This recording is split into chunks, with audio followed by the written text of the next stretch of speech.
우리 성도님들 동남아 여행을 잘하고 계십니까? 마치 매 순간 동남아에 와 있는 착각을 할 만큼 찌는 듯한 무더위가 연일 계속되고 있는데요. 우리 성도님들 강건하신지요? 요즘은 상황이 많이 달라졌을 것 같은데 한때 유행했던 여성들이 싫어하는 이야기 3가지가 있었습니다. 그게 뭔지 기억나십니까? 첫 번째가 남성들의 전유물이라 할 수 있는 군대 이야기, 두 번째가 또 남성들의 전유물이라 할 수 있는, 이제는 여자분들도 축구를 많이 좋아하긴 하지만 예전 버전이니까, 두 번째가 축구 이야기, 그리고 마지막 제일 싫어하는 군대에서 축구한 이야기입니다. 성도님들, 소위 많은 남성들이 군부심이라는 군대에 대한 자부심 같은 게 없어서, 저한테는 그런 군부심이 없어서 군대 이야기하면 가만히 있습니다. 그러면 군대 갔다 온 거 맞아요 라고 하는데요, 오늘 본문과 관련된 듯하여 제 군 시절 이야기를 잠시 하겠습니다. 저는 23살에 1급 현역병으로, 아무 건강에 이상이 없는 현역병으로 군대에 입대했고, 말 그대로 하나님의 살아계신 은혜로 제가 다니는 대학보다 제가 있었던 자대가 저희 집에서 더 가까울 만큼, 심지어 아침에 부대에서 외출 인사를 하면 집에 오면 점심을 먹을 수 있는 집 근처에서 군 생활을 했습니다. 저는 예비군 조교와 동원행정병 보직을 맡았는데요, 동원행정병으로 있을 때 저희 부대에서 제일 높다는 중령 되시는 우리 대대장님 비서 임무를 수행하는 당번병이 제 훈련소 동기로 저희 내무실에 같이 있었습니다. 대대장님이 안 계시면 문을 빼꼼히 열다가 와서 커피 먹으라고 해서 시원한 아이스 커피를 다른 사람은 못 먹어도 저는 먹곤 했습니다. 그게 특권 아닌 특권인 군생활을 보냈는데, 오늘처럼 유난히 더운 날에는 달콤한 아이스 커피가 꿀맛이지 않습니까? 자주 당번병인 제 동기가 타놓은 냉장고에 있는 맛있는 커피를 얻어먹었던 기억이 납니다. 어느 날 우연히 저희 초등학교 친구, 외삼촌인지 삼촌인지 하는 분이 제가 속해 있는 대대장님이라는 소식을 제가 휴가였든지 외출을 하면서 알게 되어서, 그런데 그 사실을 저희 대대장님도 알게 되셔서 어느 날 김한태 일병 오라고 해서 대대장실에 죄인도 아닌데 불려간 적이 있었습니다. 한참 긴장을 하고 있는데 너 뭐 마실 거야? 저는 아이스 커피요. 한 번도 안 먹은 것처럼 벌컥벌컥 맛있게 먹었습니다. 처음 먹어보냐? 자주 먹는데요 라고 말할 수 없었습니다. 그때 대장님 커피를 주시면서 김한태 일병이 볼 때 내 사무실이 엄청 크지, 본인 중대장 사무실보다 내 사무실이 크지 않냐 물으셨습니다. 훨씬 큽니다 라고 말씀했습니다. 그리고 제가 그렇다고 수십 년의 군생활을 하고 이제 전역을 얼마 남기지 않은 대대장님이 저에게 커피를 달아주시면서 이런 말씀을 하셨습니다. 지금 보고 있는 이 공간의 크기는 바로 책임감의 무게라고 할 수 있다. 너희들이 사고 치면 나는 금방 당장 내일이라도 옷을 벗는 거야. 그만큼 이 큰 공간의 책임감의 무게만큼 책임이 뒤따르는 거지 라고 말씀하셨습니다. 소대장실보다 중대장실보다 대대장실이 공간이 훨씬 크고 권한이 많은 것 또한 갈수록 책임이 더 커지기 때문이란다 덧붙이셨습니다. 그날은 단순히 초등학교 동창인 삼촌이 우리 대대장님이셔서 맛있는 커피를 한 잔 얻어 마시는 기억뿐 아니라 그날 이후로 책임을 가진 사람의 역할이라는 것에 대해서 깊이 한번 생각해보는 계기가 되어서 지금도 잊을 수가 없는 기억이 되었습니다. 성도님들, 오늘 본문의 말씀과 관련하여 질문을 하나 드리겠습니다. 이것은 무엇입니까? 사회적 혹은 경제적 관계에서 상대적으로 우위에 있는 사람이 자신의 권력이나 지위를 이용하여 상대방에게 부당한 요구를 하거나 인격을 무시하고 억압적인 태도를 보이는 행동, 예를 들어 직원에게 개인적인 심부름을 시키는 것, 마트나 커피숍, 상점에서 고객이 직원에게 무리한 서비스를 요구하거나 폭언하는 것, 건물주가 세입자에게 비합리적인 조건을 강요하는 것, 선생님이나 목회자가 그들의 권위를 내세워 신도나 성도나 학생을 억압하는 등 지금 제가 이야기하고 있는 이러한 행동을 두 글자로 무엇이라고 할까요? 어떻게 아시죠? 갑질입니다. 갑질하고 계신 건 아니시죠? 지금 갑질이 맞습니다. 갑질에서 말하는 이 갑은 어떠한 계약 관계에서 우위에 있는 쪽, 또한 을은 갑이라는 사람보다 상대적으로 약자에 서 있는 쪽을 가리키는 용어입니다. 정리하면 갑질은 갑의 위치에 있는 사람이 을에게 향하는 부당한 행동입니다. 강한 사람이 약한 사람에게 하는 옳지 못한 행동이란 행위, 이 정도로 이해할 수 있을 것 같습니다. 성도님들, 그럼 이런 갑질에 대해서 들어보셨습니까? 혹은 경험해 보셨습니까? 최근에 장관 인사청문회 때 후보자가 이 갑질 논란과 관련돼서 전 국민적인 관심이 일었습니다. 결과적으로 그는 사퇴를 했지요. 사실 이 갑질의 문화 혹은 이 갑질의 문제는 거슬러 올라가면 빠른 경제 성장을 이루던 우리나라의 어느 시절, 특별히 상명하복 문화가 조직 내에서 이른바 효율성이라는 미명하에 상명하복이 너무나 당연시 여겨져 왔던 시대가 있었습니다. 그 당시에는 우리 교회도 예외일 수 없었습니다. 수직적 관계가 이른바 아름다운 질서로 포장되고 당연히 여겨졌기 때문입니다. 하지만 이러한 시기에 이런 갑질 문화가 엄연히 존재했지만 문제 제기조차 되지 않던 시대였습니다.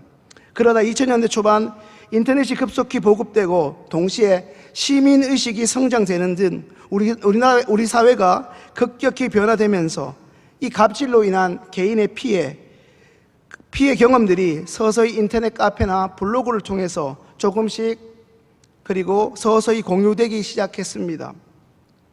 하지만 그때는 그저 소수의 목소리, 일시적인 이슈로 금방 묻히고 말았습니다. 그러다가 소위 갑질이라는 것이 전 국민의 관심과 그 갑질 문화로 인한 국민적 공분이 된 것은 당시 대한항공 부사장이었던 조현아라는 사람이 자신의 회사의 승무원에게 견과류 시비를 문제 삼아 비행기를 되돌린 이른바 땅콩 회항 사건으로 갑질이라는 용어가 처음 우리나라에 뿌리 내리고 전 국민들에게 강하게 각인되었습니다.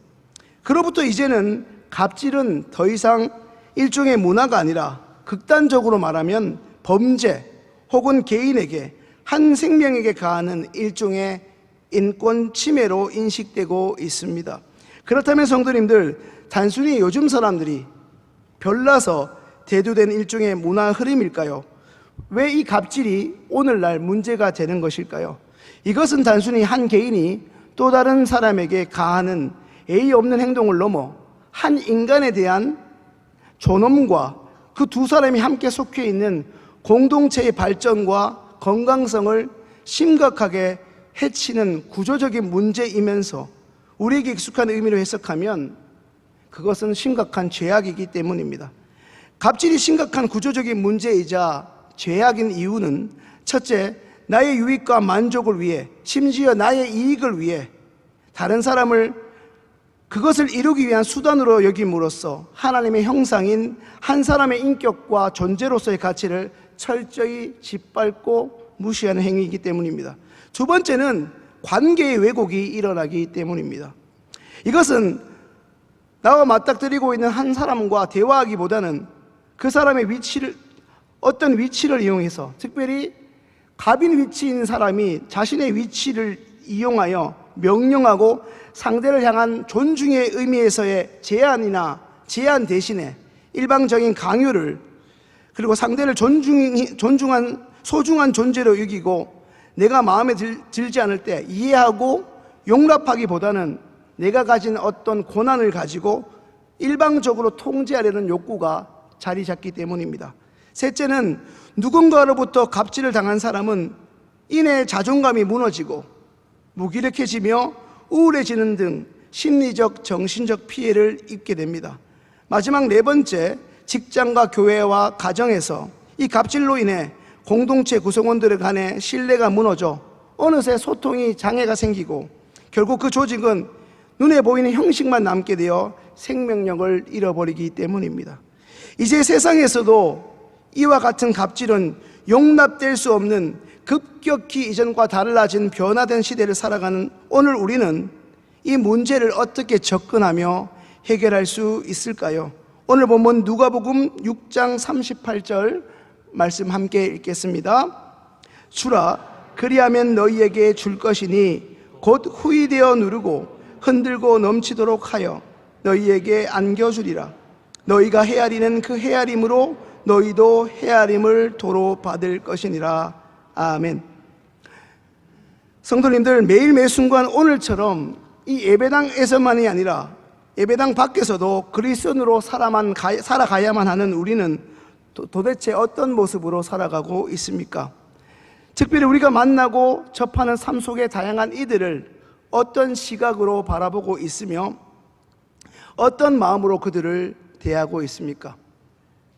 혹여나 상대방이 그 사람이 내게 유익을 줄 수 있는지 그러지 못하는지를 머리를 굴려가며 계산하고 있지 않습니까? 그 사람이 내게 유익을 주거나 그 사람과 교제할 때 얻어질 이득이 있으면 나도 놀랄 만큼 굉장히 친절해지지만, 그럴 경우가 없을 경우에는 너무나 쉽게 냉랭한 태도로 일관하고 있지는 않습니까? 좀 전에 함께 읽은 누가복음 6장 38절의 말씀은 믿지 아니하는 자들과 세상 가운데 그리스도인으로 살아가야 하는 우리 그리스도인에게 꼭 필요한, 아니 반드시 갖추어야만 하는 예수님의 제자의 덕목에 대해서 말씀하고 있습니다. 그것은 바로 헤아림입니다.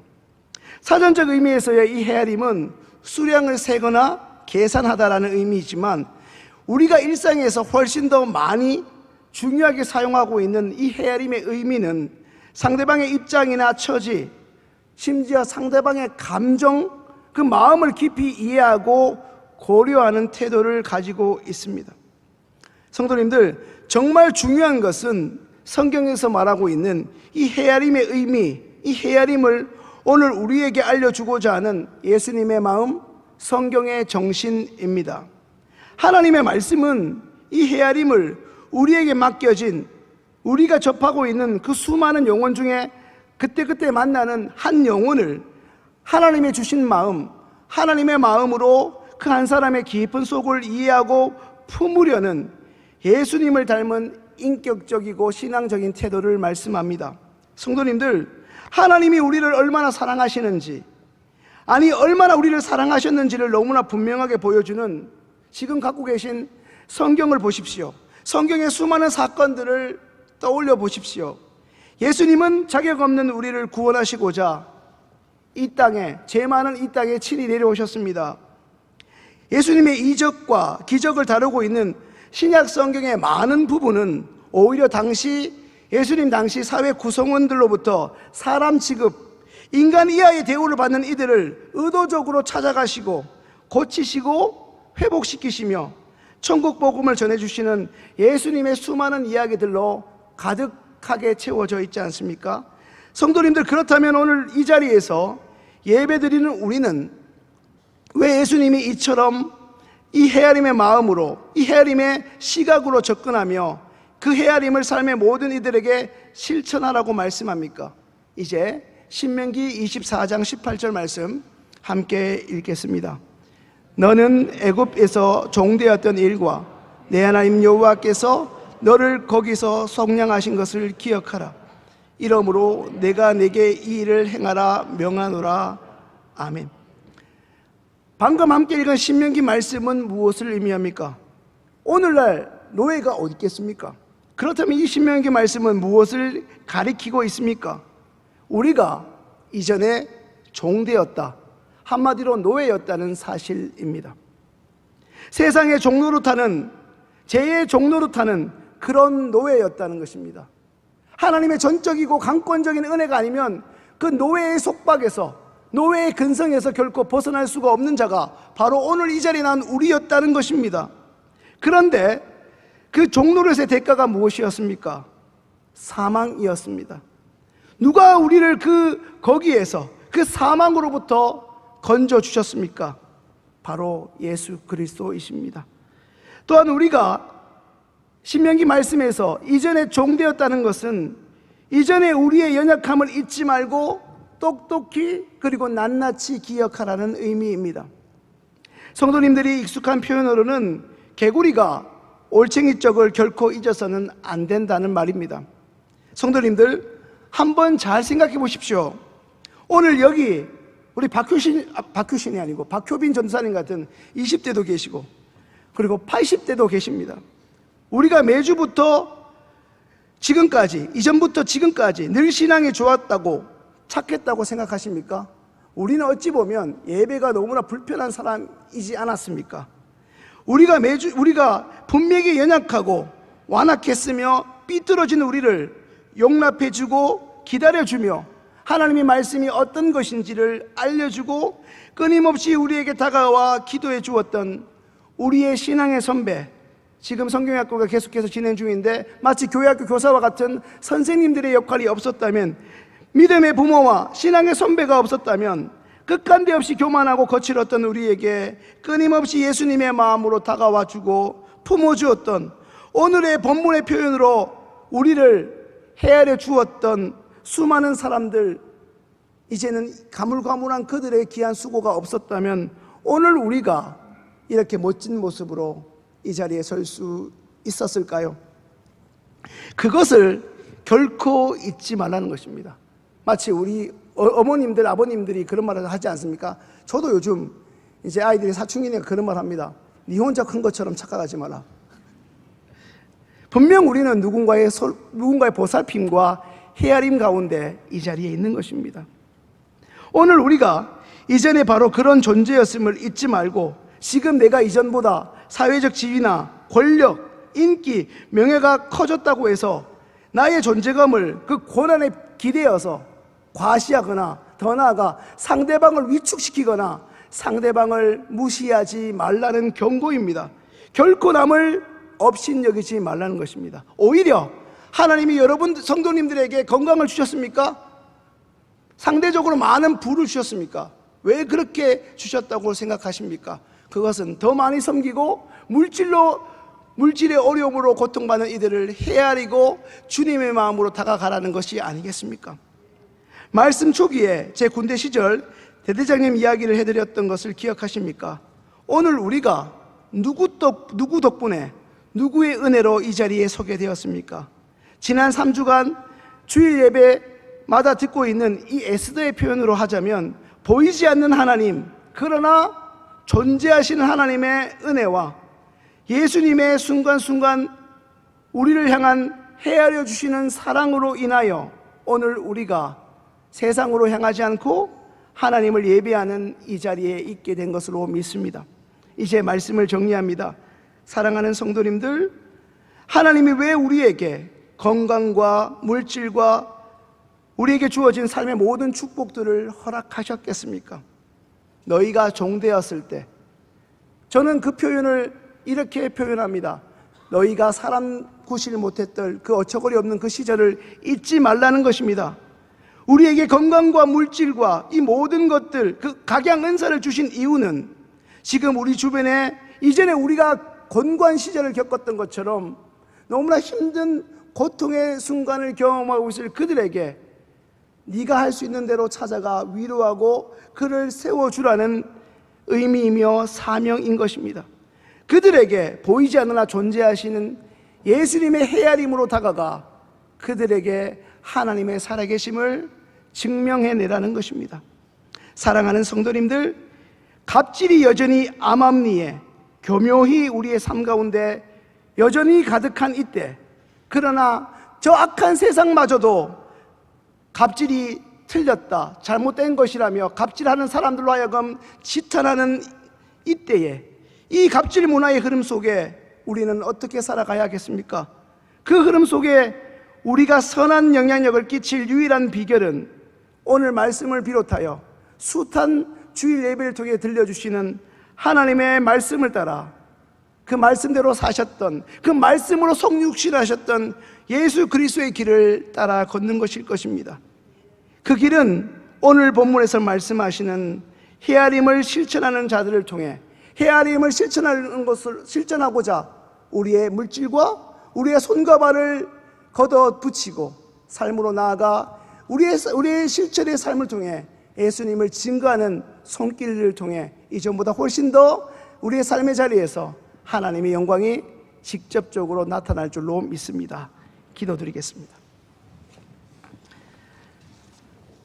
언제나 우리에게 참 좋으신 하나님 아버지 감사합니다.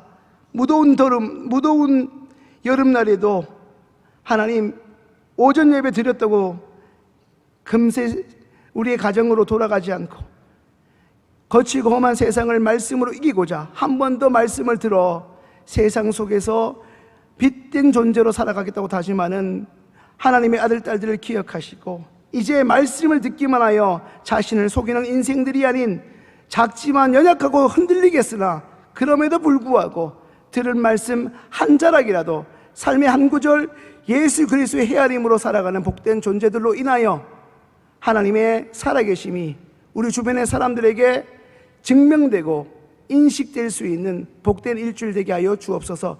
그런 우리가 될 수 있도록 건강 더하여 주시고 은사도 허락하여 주옵소서. 감사드리오며 예수님의 이름으로 기도합니다. 아멘.